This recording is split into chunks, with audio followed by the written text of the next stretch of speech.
Hi friends, good morning. ఈరోజు morning ఒక చిన్న ఇన్సిడెంట్ చూశాను.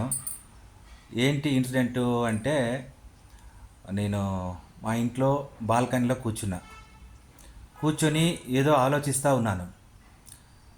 ఏం ఆలోచిస్తున్నానంటే, అక్కడ ఒక వైర్ ఉంది. ఆ వైర్ మీద ఒక చిన్న పక్షులు అక్కడ ఆ వైర్ మీద నిలబడ్డాయి.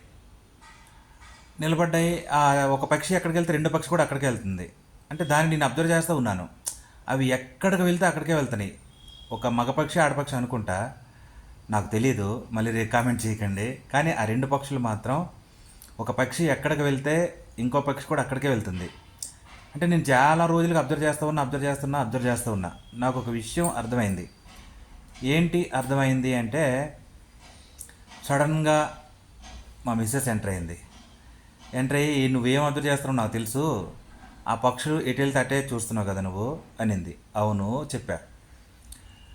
ఏమర్థమైంది నీకంటే, చూడు, ఒక పక్షి ఎక్కడికి వెళ్తే రెండో పక్షి కూడా అక్కడే ఉంటుంది. అది ఎలా ఉంటే అలా ఉంటుంది. అది ఏం చేస్తే ఇది కూడా అదే చేస్తుంది. నేను కూడా చాలా రోజులుగా అబ్జర్వ్ చేస్తూ ఉన్నాను.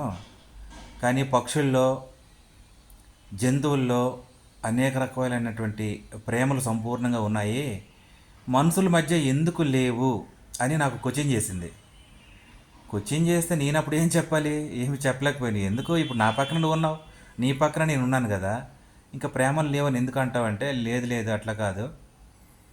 మనుషుల మధ్య సంబంధ బాంధవ్యాలు చాలా వరకు కనుమరుగయ్యాయి, ఎక్కడ కనిపించటం లేదు. ఇక్కడైనా మనం ఈ పక్షులు చూసి, జంతువులు చూసి, నేచర్ ప్రకృతిని చూసి మనం చాలా నేర్చుకోవాలి.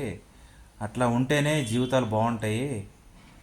అంటే మన మనుషులం కాబట్టి అన్యోన్య దాంపత్య జీవితం గడిపితే చాలా బాగుంటుంది అని ఇద్దరం కలిసి ఒక మాట్లాడుకున్నాం.